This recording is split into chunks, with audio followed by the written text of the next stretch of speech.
శ్రీమాత్రే నమః. సద్గురు జ్యోతిష్యాలయం నుండి ఒక అద్భుతమైనటువంటి విశ్లేషణతో మనం ఇప్పుడు రాబోతున్నాం.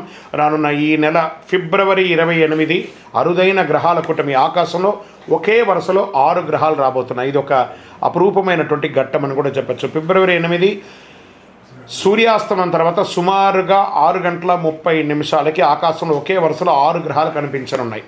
అదొకటి అరుదైన కూటమి. అంటే కూడా బుధుడు, శుక్రుడు, గురుడు, శని, యురేనియస్, నెప్ట్యూన్. ఎలా చూడాలి దీన్ని అంటే పడమర పశ్చిమ దిశలో చూడాలి. సూర్యాస్తమం తర్వాత సుమారుగా 6 గంటల 30 నిమిషాల మధ్య గమనిస్తుండడం మంచిది. ఇది కంటితో కనిపించేది శుక్ర, గురు, శని మాత్రమే కనబడుతుండొచ్చు. కాస్త టెలిస్కోప్, బయోస్కోప్ అలాంటిది అవసరం ఉంటుంది ఆ యురేనియస్, నెప్ట్యూన్ యొక్క గ్రహాలను చూడాలంటే. ఆకాశం నిర్మలంగా మేఘాలు లేకుండా ఉంటేనే స్పష్టంగా కనిపిస్తుంది. నగర వెలుతురు తక్కువగా ఉంటే ప్రదేశం అయితే ఇంకా స్పష్టంగా చూడవచ్చు.